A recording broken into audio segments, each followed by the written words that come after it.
Hey everyone, Rebecca and I are so excited to share some news with you. Yes, we have been putting our hearts and souls into creating our first in-person grief gathering in Denver on Saturday, November 16th. This is our inaugural grief gathering, and we started with a small group, which will really allow us to drop in deeply with our communal stories of grief.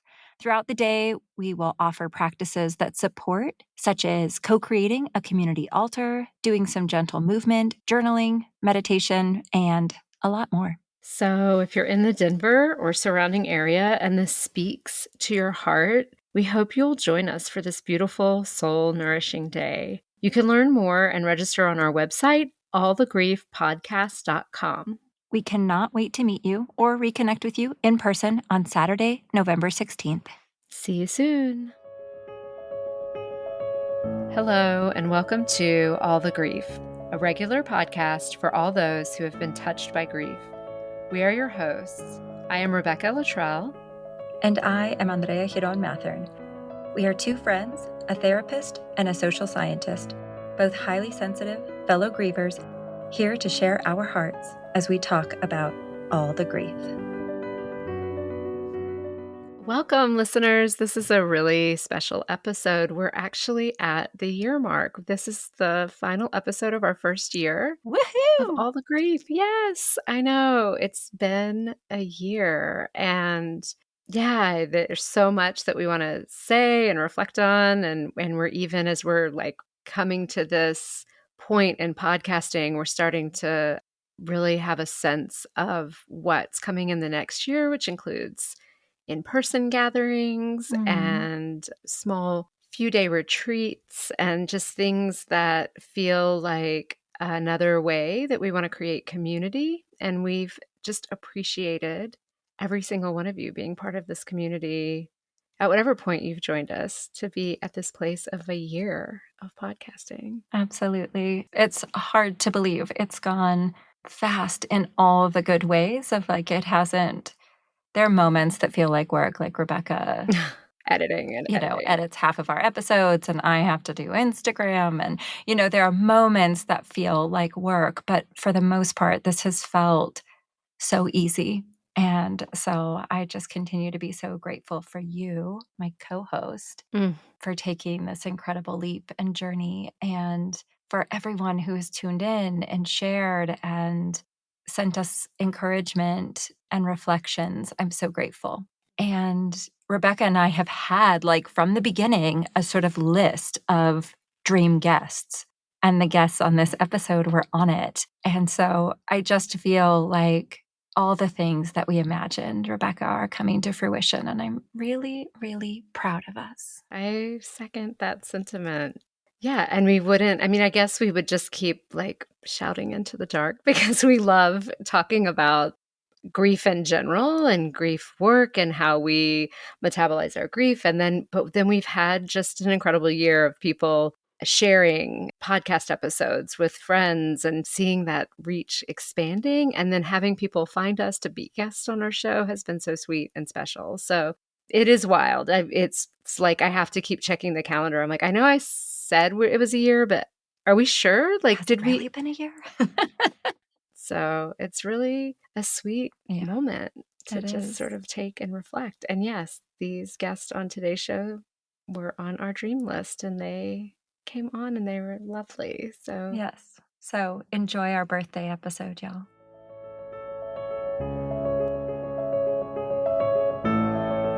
Hi, Rebecca. Hi, Andrea. It's so lovely to see your face. How is your heart today? Gosh, my heart, it's been such a week. The one thing that's sort of this thread that's been carrying through the week is, and I know I've shared with you about Cy Montgomery, who wrote How to Be a Good Creature. And I saw her speak at the Longmont Museum on Tuesday. And she wrote the book, How to Be a Good Creature. It's a memoir told by her experiences with 13 animals. And she's a naturalist, which is sort of would be vague and I wouldn't understand what that is. But I think of Jane Goodall, like she goes with animals and immerses herself in their world and learns from them. And I could just feel as she was talking so much grief inherent in that experience as well, where she is touching into the consciousness of animals and sort of she just is constantly communicating the beauty, but you can feel the undertone of like, we mistreat animals. We're not connected to them in sort of a way that we live our lives. And I just teared up so many times, but it's Mm. been on my heart all week. And I guess I would describe that as my heart just feels a longing to I don't wanna do what she does, which is, like, go places where leeches get in your eyes and, like Fuck no. I'm like, "No, thanks." But I long to, like, have these deep connections with, like, nature and animals and really but then I keep looking at my cat and I'm like, "I don't even know what you want." Like, you meow at me in my face all day. I mean, aside from food, I'm like, "What do you need?" And so, yeah, just feeling that tenderness of kind of like, "Ah, we're so unaware. We just don't live." She said cultures that live close to the earth have this relationship with animals and understand them as conscious, and I long to live closer to the earth, and that's just awake in me right now. So, that's how my heart is. That's beautiful. What about you, Andrea? How's your heart this week? Ooh. This week, in this moment, my heart is very tender, but also really excited to be here. And it's such a special episode, which we'll talk about more in just a moment. This week, I was on a wilderness journey in the traditional lands of the Dene, which are the Navajo people of southwestern United States. So I was in Canyon de Chelly, which is a very sacred site for the Dene. And I was first there 20 years ago, and it was a very spiritual moment, like time for me. And I had this incredible opportunity to spend 5 days camping in the canyon, including a 24-hour solo in the canyon walls. And so my heart was every single thing you could imagine, like devastated and bursting open and connected and lonely and so much for me, ancestral work. And it was just so powerful. I don't even just the 5 days as a memoir in and of itself, it's just so Mhm. intense. So coming back into the world of like phones and meal planning and, all these things has been really intense. And people kept saying like, "Oh, you've got this soccer game." And I was telling my husband, like, "I can't do that. Like, I can't do small talk right now." And so as I thought about coming into this conversation, I was so grateful because I was like, "Oh, what a soft place to land. Like, I get to be in deep, beautiful conversation about things that touch my heart and soul." So I'm feeling grateful right now that this is where I get to have a re-entry point to the real world. So I'm grateful for Mm. you and our guests. So this is a celebration of 1 year of us podcasting. I Also, I'm know. super emotional, so I'm probably gonna cry like 5,000 times, which, I remember our first conversation sitting in an Ethiopian restaurant and me being like, "Rebecca, this has to happen." And we just brought it into the world. We are 2 people who knew very little about podcasting, and somehow we're a year in and already booking out our 2025 calendar. And in the sort of grief world, and particularly the grief podcasting world, there were these 2 women who are celebrities, to us. And Mm. um, we had both listened to their podcast, and I shot them an email, a long shot of like, "Let's just see. Maybe they'll answer." And I don't know if you remember, Rebecca, and I was like, "Oh my God, they responded." And have responded to every follow-up email, and we have them on. So today, we are so excited to have Sal Douglas and Carn from Good Mourning, a podcast. These 2 women met because in their early 30s, they had this sort of experience that all of us know exist, right? As children, like, we know that our parents are likely to pass away before us, And they had both actually lost their moms suddenly, and that was within months of each other. And they didn't know each other at the time, but that sort of profound and all-consuming grief that you and I have experienced, and everybody who has been a guest as well as our listeners understand, they felt so unprepared. They struggled and felt really isolated. And so they actually met each other through a chance meeting. And through conversation and connection, they had a similar realization as you and I that we need to change the conversation around grief. And so just weeks into their budding friendship, they were sitting by the beach, which is only slightly lovelier image than at a Ethiopian restaurant. They wanted to break through the silence surrounding grief in society and how it was hard to find the resources that they needed. And so we are so excited to welcome Sal and Im to our podcast. Welcome. Oh, thank you so much, guys. What an amazing intro. That's so lovely of you both to say. And I love the parallels between our stories collectively. And yeah, it's a real honor to be here. Thanks for having us. Lovely to be here and echo everything Sal just said. Beautiful introductions. Thank you for having us. Well, it's all so wonderful and true. Well, we'd love to start with checking in how your hearts are. Im, I know you were sort of like racing through real life things to get into this moment, but how is your heart? My heart, well, it's all warm and fuzzy after your beautiful introduction.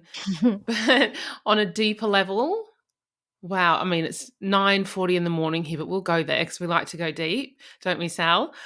We do. We do. On a deeper level, my heart has been lonely and a bit anxious. Mm-hmm. And I think it's important for anyone listening as well. Like, yeah, I'm nearly 5 years into my grief. I always have to check that. It gets to a point where it feels like so long. But yeah, and it's definitely been a journey. And lately I have been feeling quite lonely in my grief. And I think we'll get into it more. But yeah, grief can impact families in so many significant ways and family dynamics. So I've been really riding the waves of loneliness lately in my heart, and anxious because my daughter was screaming at the daycare drop-off and just rushing and trying to do all the things. So yeah, that's where I am, but I'm showing up and I'm grateful to be here with you lovely ladies. Thank you. And thank you. We agree with the depth and honesty. So thank you for sharing with us. Sal, how's your heart? My heart is grateful, but also slightly overwhelmed. We recently launched our Good Mourning Club, which is a community peer support platform. And it's been so beautiful to see the connections that people are making and the space that we're holding for people to be able to express their truth. So I'm really grateful for that. But I'm also slightly overwhelmed because Im and I, like you guys, we're a two-man band.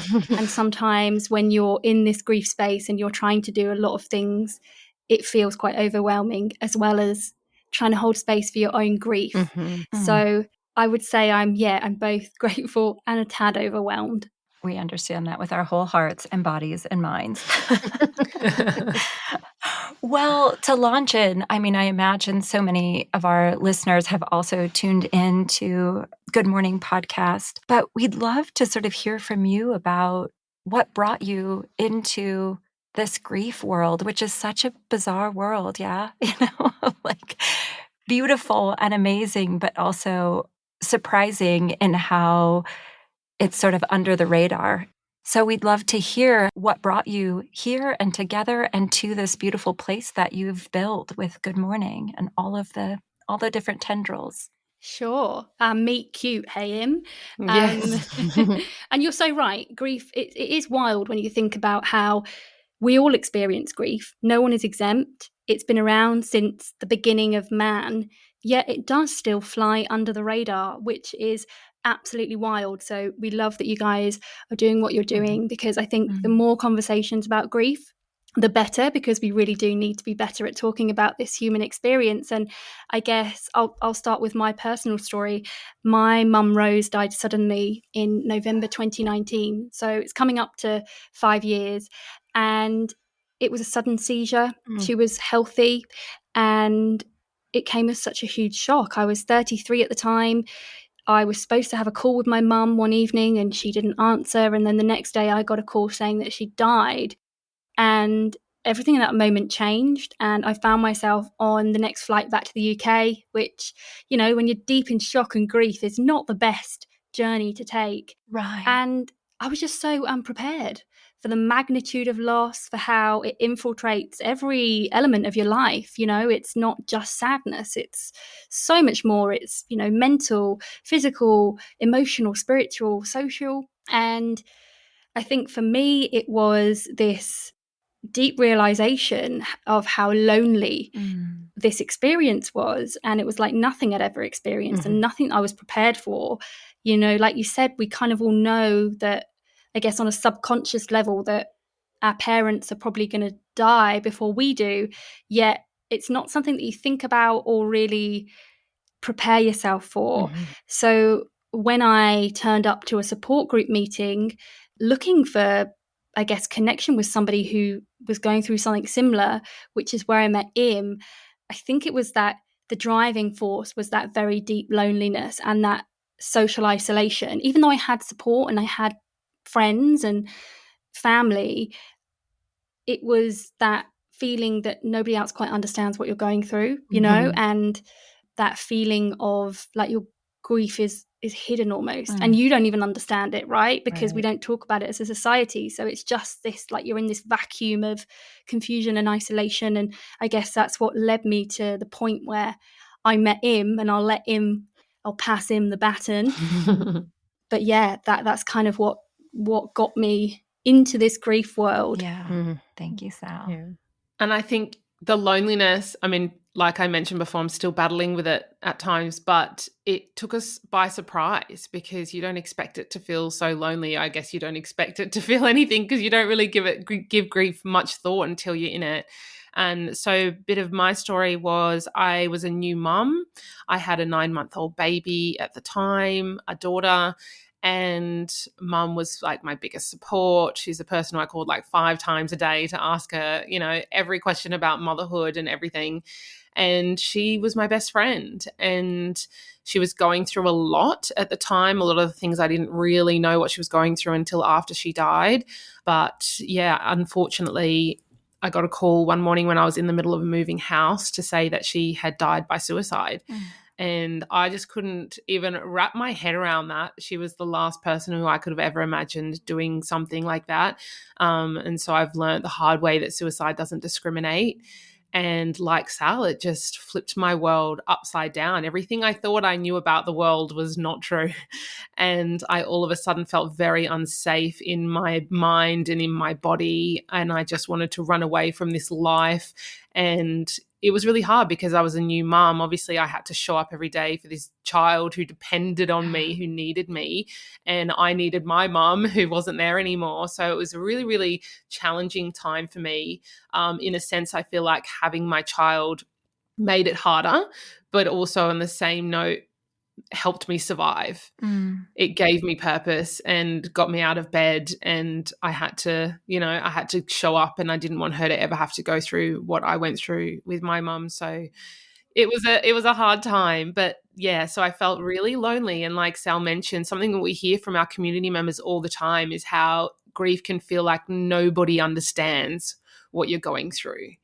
And until you meet people in grief, it's hard to relate to people anymore. Yeah. And so that's what led me to search for some more support. I had friends who had gone through loss before, but no one specifically close to me that had lost their mum. So like you both know, having that connection with someone who knows the exact type of loss that you're experiencing, even though it can be different circumstances, can be really helpful. And so that led me to a support group, and where I met Sal. And I don't know if you guys felt this, but it was like an instant energy connection. We didn't even really get a chance to talk on the day. And I clocked her across the room, and I just felt like, I don't know, I felt like she was my person. She was pretty, like, dressed pretty well as well, pretty cool. So I was like, yep, we can be friends. And we didn't actually get a chance to talk on the day, which I thought was interesting. We kind of went around the table and each, shared a little bit about our stories. And Sal had mentioned that she lost her mum suddenly, and I related to her on that. So I stalked her on Facebook after the event and sent her a DM, and yeah, the rest is history. It Absolutely. was, something we were both nearly not going to go. And I think that's important to talk about too. It can be quite daunting putting yourself out there in the depths of pain. and showing up in a room full of people that you don't know. But we both felt a pull, and we really believe that it was our mums pushing us through that door that day to meet. And everything that's happened after that has been such an incredible gift for both of us, and it's just been incredible seeing the community that we've built from our pain, and our grief has gone on to help other people, which has been a beautiful thing to witness. What a beautiful gift. That's so beautiful. Thank you both. I know you've probably shared your grief origin stories time and again. I started listening sort of like in real time to the podcast, and then had to go back, which was not a terrible thing, but then was like, oh my gosh, I need to know kind of like your individual stories. And so then, eventually went all the way back to the beginning to listen. So I had heard them, but I appreciate you being willing to share those stories over and over again, because it is through those shared experiences and those moments of similarity where other people can find a way through their grief, hopefully. Yeah. Rebecca and I knew each other previously. My husband and her went to grad school together, but I immediately stole her as my friend. Thank you. I love that. And then when my father died suddenly in 2020, like both of you, I just didn't have that many people in my world who had lost their parent yet. And she was one of the only ones that I knew. And it just happened that she had also lost her father, though it was, sort of well before mine. And I just went to her, and we sat on her low slung sofa, and she just held me so beautifully and just connected with me. And I could just grieve because I hadn't really felt, even my husband, and I know you both have had your partners on your podcast, even my husband couldn't quite understand. And he loved my dad, but he has both of his parents, and we're so grateful. I'm so grateful my in-laws are with us. But there was just a knowing there that he couldn't connect with me about. And I don't know if either of you had this, but I also didn't want to talk to anybody who hadn't lost a parent. Yes, can relate to that. And I think even as well-meaning as people can be, and as much as they want to support you, it is very much something that lived experience only really truly helps you feel seen. And I think having those people around you, grief friends or people who just can see you and meet you exactly where you're at, is so important. Like, our partners are amazing and so much support, but it is one of those things that you only really get when you've been through it, because of the magnitude, right? And all of the things that we've kind of touched on. It's so much more than people think it is. So I'm so glad that you guys have each other and found each other in that space, because it really matters, doesn't it? Absolutely. Well, and I'm also thinking, how many years has your podcast been running? 4. That's okay. And then this loss was 5 years ago. Like, you just meet, and then you move in within like a less than a year's time to, hey, let's do a podcast together. And you did it. Like, how did that happen? For me, I was, I think, 9 months into my loss, 8 months when we met, and Im was like 5 months. And I think I was 10 months into my loss when we started the pod, and Im would have been about 6 or 7 months, which is wild when you think about it. But I think for us, it wasn't even a question. It just sort of happened. But I think it gave us this sense of energy and purpose, because we knew how isolating it was. We just really felt this drive and this need to help other people. And I think it was, in a way, healing and cathartic for us. There's I don't know if you guys have connected with Megan Reardon Jarvis, the therapist, but she talks about grief being a verb. And I think for us, it was this doing and this action that we felt that we just really needed to take. So it just kind of happened, didn't it, Im? And it does still blow my mind when I think about what Im in particular went through. And I don't know if you guys have listened to the podcast where we talk about Im's story in full detail, but when I look back and I look at Im and what she was going through, it does amaze me that she was able to show up in that way. But I think it was healing, would you say, Im, for us both? It was just like this, we just needed to do it, didn't we? I think it was happening to us. Like, it didn't feel like it was a conscious choice for us. It was kind of just happening really quickly. And it weirdly energized us, like Sal said. And I think having that focus and that place to channel all of our grief into, but into something positive. And I don't mean that in a toxic way, because I don't think anybody listening needs to turn their grief into anything. Like, I think it's something that you need to just sit with and feel, and however it shows up for you is perfectly fine, because there's no right or wrong way to grieve. But for us, our personal experiences was having that place to talk about our grief and share our grief and share our pain was really healing for us. And yeah, like Sal mentioned, there was a lot going on for me behind the scenes, which for years I didn't talk about on the podcast. And I think that's wild, because, you know, it just felt like I was living a bit of a double life for a long time. There was lots of complicated circumstances happening to do with my mum's death. And we did end up releasing an episode on it at the beginning of this year. So I won't go into it all right now, because it'll take the full hour. But if anyone wants to go and have a listen to that, it's called Im's Untold Story. And it is hard to wrap my head around even now that that has happened to me and my mum. And but yeah, I talk about having like the light and the dark of grief as well. So I had all this really dark and heavy stuff going on, but Good Mourning was such a light in my life. And I felt like it was a really positive way for me to channel all of my pain into something, rather than going down the other route, which looked very dark for me. So yeah, it's been a journey, and I'm so grateful to have met Sal. And 4 years we've been doing the podcast, and also happy birthday for your 1 year episode. And we're so honored to be on your 1 year episode. But yeah, 4 years, it's pretty wild that we are still going. But yeah, it's been amazing. Yeah. And it's recent. Your fourth birthday was very recent. So, you know, happy birthday to you all as well. That's really beautiful. And yeah, I will just second that our listeners go and listen to that episode. It was so much even to hear, you know, of just like the imagining being in that scenario, and then to think of all the things that you were juggling and navigating whilst like continually sort of pulling this thread. And it was so beautiful to share it. We know we also don't owe anybody. I think of Megan Devine, who has also been on your show, of like, we don't owe anyone our grief story. Not everyone deserves our story, and we don't need to justify our grief or our actions.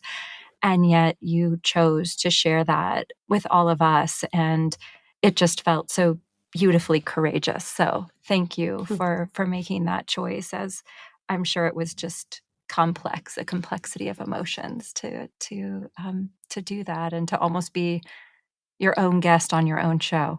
Right. Yeah, I hadn't thought of it that way. Sal was amazing, though. I don't think I could have gone to that depths with anyone else. I think, you know, and also we built such a beautiful trust with our audience over the years too. It felt really safe for me to share it there for the first time in detail. So yeah, and we had so much beautiful supportive feedback from it too. So yeah. Beautiful. I'm so glad. So there was something that you touched on in your intro, and I would love for us to all talk about it. And it's the pervasive loneliness and the ways that it shifts and changes, right? Like, I lost my dad, and I have siblings, and we have a very sort of close-knit family. And yet, in my grief, even surrounded by family members, I felt really lonely. And I think I was totally blown away at how our family dynamics shifted. That was something I did not expect. Or like, I had some version in my mind of like, we're going to come together stronger than ever, and we're going to never feel alone because we're going to be so solidly together. And that has not necessarily been my experience. So I'd just love to hear from all of us about how loneliness has shifted and morphed as we've navigated these 4 and 5 years, and more, you know, not that many more, and more for Rebecca over the years since we've lost our parents. Yeah, sure. So loneliness, wow, it's a big topic. We wrote a whole chapter of it in our book as well, because we just kept hearing time and time again that it was a huge experience that people were really struggling with. And we were both well supported by our friends and family, but, loneliness was the thread that brought us together. Mm-hmm. And in terms of family dynamics, I think when my mum died, it did bring everyone together. And I did feel this huge support, from everyone, like getting me through, at least that very first year. And a lot of people don't have that though. But my experience is since then, everything's blown apart. So as time has gone on, that support is obliterated, and my family unit is so fragmented, and I'm really battling with a lot of that. And I think, you need those connections to help you get through loss.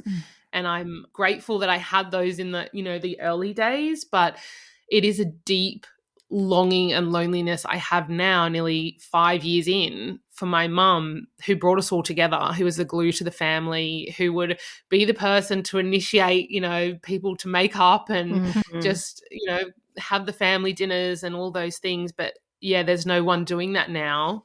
And that's really challenging, and something which I haven't really explored on our podcast yet, which you'll hear exclusively here first. I've also gone through recently the loss of my best friend of over 20 years. And that's been like the grief of that living loss, is just, it's really, really painful. And I think a lot of people don't even really know about living losses and how those sorts of things can be all-consuming grief too. So I've been going through that on top of the family unit falling apart. Right. So yeah, it feels like a lot of loss, which I'm processing at the moment.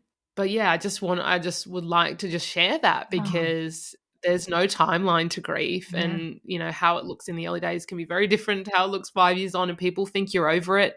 People think that grief has, a set timeline, but it doesn't at all. And it shifts and changes. And when things happen in your life or go wrong, or relationships fall apart or break up, it can resurface a lot of that deep-seated grief as well from those early days that we may not necessarily have had the space to process. But yeah, that's how it's showing up for me lately. Thank you. And what about for you, Sal? I think for me, in the early days of my loss, so I had to go back to the UK where my mum lived to sort everything out with her estate and organise the funeral. So I was back there for a month, and I felt really held and supported by my family and, all of my friends that lived there. And it was really lonely coming back to Australia, even though I have friends here.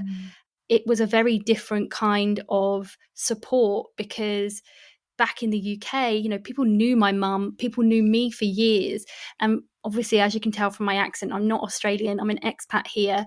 And none of my community here knew my mum, really. And so when you're living somewhere where you don't have those long ties and those lifelong connections, where you can freely just be yourself or talk about your person in a way that people will instantly understand, or share those memories, for me that was quite isolating. And so I did actually think about do I want to move back to the UK? And then about a month into being back in Australia, lockdown happened. So I'm kind of grateful for, to be honest.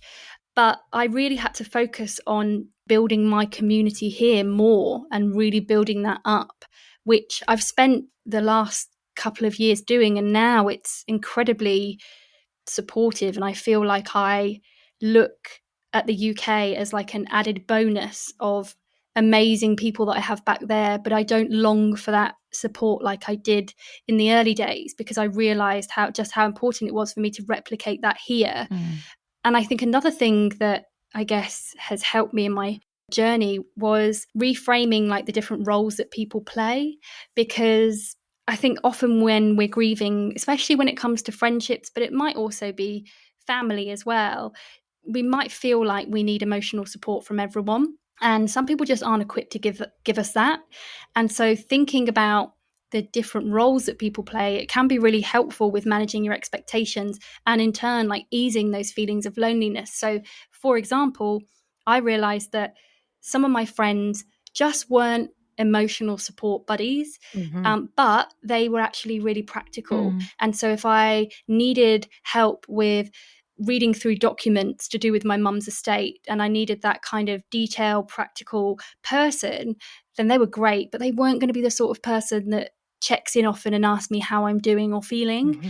Or friends that are maybe more good time friends, social, the ones that you call up when you want to have a day out or a night out and just take your mind off things. They're going to show you a good time, but they're not necessarily going to be helping you with the practical stuff or even the emotional stuff. And I think for me, having those reframes also helped me not feel let down and thus lonely. So I think my loneliness journey it's been a lot of learnings and a lot of, I guess, building a framework to feel supported. It's been a process, but definitely I think grief made me reshift my perspective on relationships and friendships and community. Beautiful. I love that reframing. And I think using that framing to help you navigate relationships post-loss and manage expectations is so helpful. So I love that. And Im, I just want to honor like everything that you shared. And I'm so grateful. There was so much newness and tenderness in what you were sharing. And I'd love to talk a little bit about living losses, especially for folks who might not be familiar with the language, but I would guarantee are familiar with the feeling and experience of it. So do you want to explain a little bit about what living loss is, and then we can kind of talk about... Yeah, sure. So living losses are losses where there isn't a definite death or an end to them. So they can be, the loss of your health, the loss of a relationship like I'm going through with my friend, the loss of a job. It can be moving house. And what happens is these losses aren't really recognized by society as grief worthy, but we do feel a lot of grief when we experience these types of losses. And yeah, there's not really much language that we've been taught to, cope with these sorts of things happening in our lives. And I think we suppress it a lot and just keep calm and carry on to get through life. And our big one was COVID. Right. We lost so much during COVID, our freedom, a lot of people's health. So that's a perfect example of living losses that we were all collectively going through, and it can have a significant impact on people and in the communities as well. But yeah, so the living loss that I'm going through is a relationship. There is no closure. That person is still alive. So I'm grieving parts of myself of who I was when I was friends with them as well. And a lot of love that has nowhere to go. So there's so many similarities to when you do lose, when somebody does die. And yeah, it's really important for people to know that these, can bring up real grief for people. Yeah. Absolutely. Absolutely. Yeah. And putting that language on it and allowing people to have space for just the huge feelings that we all have when we go through those moments. So I continue to be so grateful for the way that you are shining light on all the different ways that we experience grief almost constantly, it feels like, anymore. Oh, thank you. And it does, all of the emotions can mirror the same as grief as well, but also we haven't touched on yet, but how physical grief can be. So, when you're going through these things, it can be just so physically exhausting, anxiety inducing, overwhelming, all of the things. So we just always tell our community to go gently when you're going through anything like this, and just letting go of expectations. That's been a big learning for us both, is just letting go of what we think things should look like or how we think we should feel. And I think we even still have to catch ourselves, years in, when we're feeling exhausted coming up to anniversaries or milestones or birthdays, and the grief can still feel really heavy, and we're like, oh, we're 4 years in, we should be feeling better now. Surely it's not grief. What is it? Is it something else? But yeah, grief has no timeline, and it can be very emotionally and physically draining. So that's for people to know as well. Let go of those expectations. Absolutely. And I think just to add to the living losses, a lot of the time, like Im said, people don't understand that what they're feeling is grief, because we haven't, in Western society, there isn't really the discourse or the conversation around living grief. And people often just associate grief as something that you experience when someone dies. And they're not aware of the living losses that we go through. But I can guarantee that people may be listening who have been through a divorce, for example, probably can relate to the feelings of grief being all-consuming, physically exhausting, emotionally exhausting, isolating. Your relationships change. There are secondary losses as well. Everything is impacted. You don't feel like the same person anymore. And it's really important to talk about it because it is grief. Grief isn't just something that you experience when someone dies. So we've got so much work to do, but conversations like this, hopefully tiny bit will help. But yeah, Im's so right as well about the physical aspects. And I know you guys will know what we're talking about here. Like, I'm coming up to my mum's 5-year death anniversary, and I feel like every year I go and get my bloods done, and I'm like, what is wrong with me? Am I low in iron? Oh, am I anemic? Oh no, you're just exhausted because, it's coming up to that time, and your subconscious mind and everything is, grief is still there. It's just a little bit different to how it was in the early days, but it's still I'm doing my very best to do the somatic healing to try and release the stored emotions and energy and trauma, but there's a lot still there. And I think we don't, like Im said, we don't give ourselves the ease or grace to just feel it sometimes. And even us, like working in the space and talking about it all the time and knowing everything that we do, we still have to check ourselves and go, hang on a minute. It's 5 years. It's not that long, Right. Exactly. Oh, it's very recent. And you're naming so many important things that I just want to repeat so that people really hear it and let it land. I mean, there's the physical piece is real. When my dad died 20 years ago, someone gave me at his funeral, they gave me like B vitamins, and they said, you need to take such good care of your health right now. And I was like, what a weird grief gift. Like, thank you for the vitamins. And I guess I'll take them. But my health tanked on the heels of that loss. And I ended up having cancer. So it was sort of like that complex grief of just like, I lost my dad, I'm grieving that. And then there's my physical, my wellness, my well-being. And then it was just sort of like these back-to-back griefs.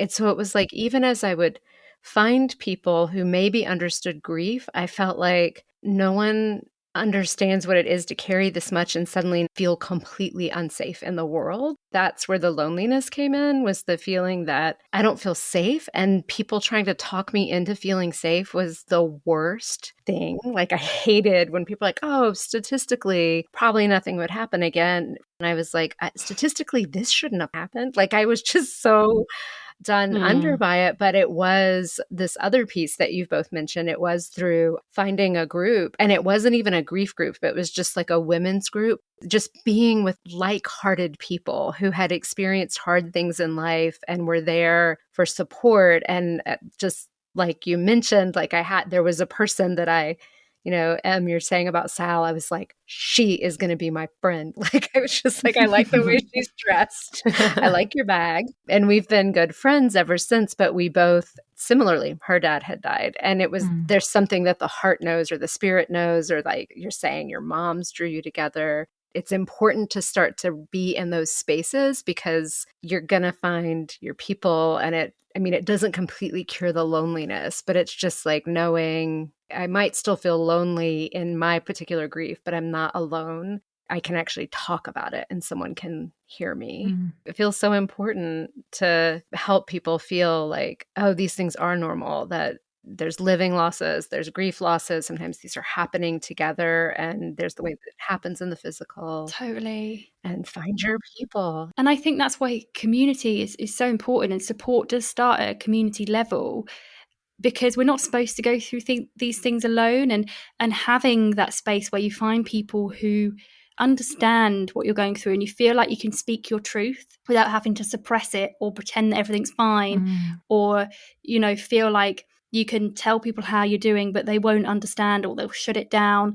You deserve and you need a space to be acknowledged, whatever you're going through, whether it's a death loss or a relationship breakdown or changes to your health. Like, finding community is so important. So I'm really glad that you found that, because it's really hard when you feel like you've got to go through everything alone, or people around you, like you were saying, Andrea, like, your family members, you might think, oh, we're in this together. But then very quickly you realize that you're all grieving differently. You've got different coping styles, which is isolating because you perhaps don't understand each other, or, you're not experiencing your grief in a similar way. So community is so important. And I think a lot of people, like, I guess, harking back to our earlier discussion, it's so isolating when you don't have that, right? Mm-hmm.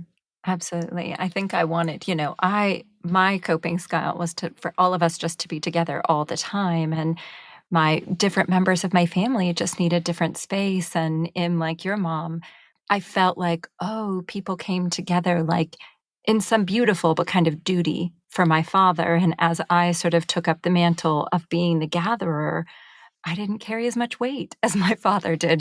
Telling me, no, we're going to do something else for Christmas was much easier than telling my father. And that just, it's not wrong. It just totally sideswiped me. I was just like not what I was expecting. And it was just such a learning about how other people view sort of like support systems and community and family when you lose your matriarch or patriarch. That's been a huge lesson for me. And I think the other one to say, and you said this, Sal, was it's been 5 years. It's only been 5 years, right? Like as people are like, I hear sort of the murmurs in the back of like, Andrea's still grieving her father. And I'm like, I had him for 40, so I plan on grieving him for at least 40. Like, let me carry this loss in whatever way I need to. And I have lots of joy in my life. Like you, Em, I had my 2 little boys. They were 2.5 when he passed away. But it was, it was profound because then it was like I was mourning my father, but also mourning him as their grandfather. And that I continue to mourn, as they ask me questions or I see them do things. And it just feels like a knife in the heart that he isn't there to watch them. And so for anyone, like there is no, we've said it 1,000 times and we'll say it as many more as we need to, but there's no timeline on grief and what it should look like at different times and how it should be carried. And so I just also resonated with so much of that. Yeah. And raising children through grief is like a whole other grief. You grieve for them, for everything that they're missing out on. You grieve for the children, for the relationship that they don't have. You're juggling your grief and then all these other griefs, laid on top. But I don't know about your boys, Andrea, but I was surprised how much my daughter grieves. She lost mum when she was 9 months old. So, I mean, logically, I'm like, well, she doesn't remember her. But I catch her crying, looking at her photos and like constantly talking about her. There was a period where she'd come home from daycare with pictures of her and grandma in a house. And oh my God, my heart, like it was just so painful, but also beautiful. Or you should tell Rebecca and Andrea about that time that Ben heard your mum. Oh yeah. Do you remember? Yeah. So my skeptic partner Ben, who doesn't really believe in everything that I believe in, spirits and psychics and all the things. He was putting my daughter to bed one night back in her cot. She was really young, and he was like nursing her. We had a rocking chair, and he was like trying to get her to sleep, and he freaked out and came running out white as a ghost. He's like, I just heard your mum talking to me, like in my ear. And I was like, well, what do you mean? Like, what did she say? He's like, I couldn't really quite work it out, but she was there. She was talking to me. And I know that is one way that, spirits can connect is, through their voice, so you can hear things. Some people, see things, or some people have dreams about them, or some people, get signs. But yeah, so she connected through him somehow, and he absolutely freaked out. And he's like, that was the weirdest thing. He was crying, and like, I can't tell you how skeptic this guy is. So that was pretty wild. But I thought you were going to tell me to tell the Socklint story too, Sal. Oh, you should also tell that one. That's a good one too. So just on the topic of like kids connecting, and I think kids are very open, and I think it's on us as well as parents to talk about death with them in a way that's very concrete, but appropriate for their age. But I've not hid it from my daughter that her grandma has died, and she does not know any of the circumstances because that is definitely not age appropriate. I God only knows when that will ever be appropriate to tell her what really happened. But I'll tackle that one when it comes to it. But there was a beautiful moment where we'd gotten out of the shower and she was in her towel and she was getting ready for bed and getting her pajamas on, and she just went, "Oh, Mummy." I said, "What?" She goes, "There's Grandma." I said, "What do you mean?" She goes, and she picked up a piece of sock lint off the bed. She's like, "It's Grandma come to see me." I was like crying, laughing, like snot coming out of my nose, laughing so hard. And I was like, oh my God, if my mum knew that she'd kind of been reduced to a piece of sock lint right now, she would not be happy. But it was so funny and so heartwarming, but heartbreaking and bittersweet. I'm sure you know all the feelings. But yeah, kids are pretty incredible. And I think if we, I think it's our job to keep their memories alive for our kids as well. But yeah, I definitely feel like my mum knows, my daughter knows my mum for sure. Yeah, that's so beautiful. I can't, I'm sure I've told this story as well on the podcast, but the boys were brushing teeth and they looked in the mirror and they were like, "Abuelo's right there." Abuelo, which is grandfather in Spanish, is right there. I can see him. And, and I'm like wanting them to keep talking. So I don't want to totally lose it and snot cry and all of it. And so, they just tell me we lost our dog, like, I think a year later. I can't remember. Time is also so weird, right? After loss. And so they were like, "Oh, he's playing with Annabelle and she has the zoomies and it's driving him crazy." And they're like laughing and looking in the mirror. And I know in my heart that they could see him. And I just said, "You just tell him that I love him," and it was just, yeah, it's just like those moments where you're so grateful that they are connected. And it is, I keep my dad very, very alive for my boys. We talk about him all the time in a way that he's a very big presence in our life, and it feels so important. So I do totally understand. Thank you so much for sharing your stories. I think there's a point where we would love to have you back and talk about sort of like introducing the mystical elements that you've brought into your podcast, which I love. I mean, those are some of my favorite episodes. So we'll do a part 2. Okay, beautiful. Part 2, the woo-woo. Yes, conversation. The woo-woo, please. I'll start with you. How have you been touching into your grief this week? How have I been touching into my grief this week? Well, I had an unexpected grief moment last night when I was doing burritos, when I got the cheese out of the fridge and the date was the 23rd of February, 25, and my mum died on the 22nd of February. And it was like something just stabbed me in the heart. And I went, hang on a minute, this cheese is not going to be causing a grief bomb for me right now. I've got things to do. I'm very aware that I haven't been giving my grief enough space at the moment.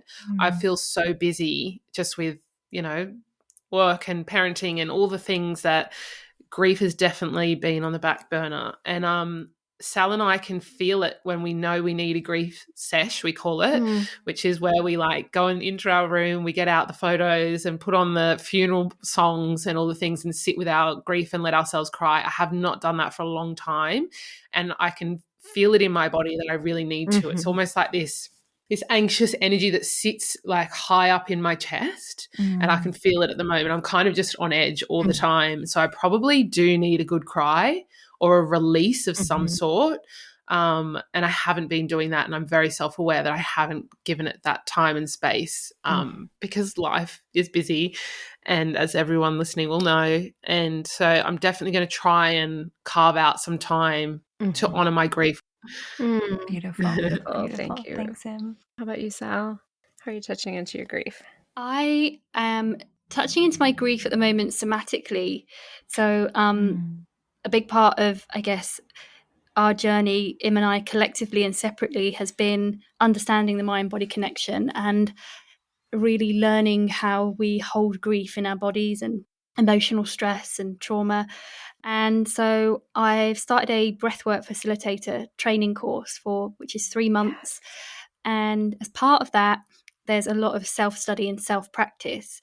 And so I've been really holding space for myself and doing a lot of breath work and connecting in with myself.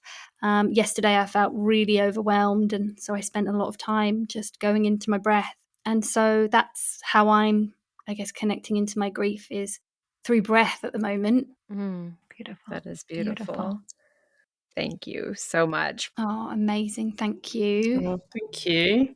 So our grief checkout today is going to be a little bit different because we're going to reflect on our journey this past year and the ways that doing this podcast has really helped us touch into our grief. And I'm going to start with you, Andrea. How has this year been for you? It's wild to think about, like you said, over a year ago. I can remember so clearly, as if it was yesterday, sitting in that restaurant and giving you my spiel about why we should do this and sort of saying like, and if you don't want it to be with me, that's fine. It just needs to happen. And you having such a clear yes and sitting together and thinking about who we were going to interview and what were our topics going to be, to pulling together our launch with our friends and family, and could have never guessed, that launch week for me as we prepared to launch our podcast. And my cousin suddenly passed away. And then I was not at his funeral because I was at my grandmother's side when she passed away. And then learning that my uncle passed away, and just attending 3 memorials within weeks of each other of beautiful people, expected and unexpected all at the same time. And just kind of thinking about like, wow, here's what happens when you call grief into your life. Right. I've just, and never a moment of regret, and actually being so grateful that I felt so equipped and held to navigate that. And this journey with you has been nothing short of so odd to partner a delight, the word a delight, with a grief podcast. But people have asked me like, Andrea, how do you do this? Like, I'm not a trained therapist. I'm not an untrained therapist. I'm not a therapist at all.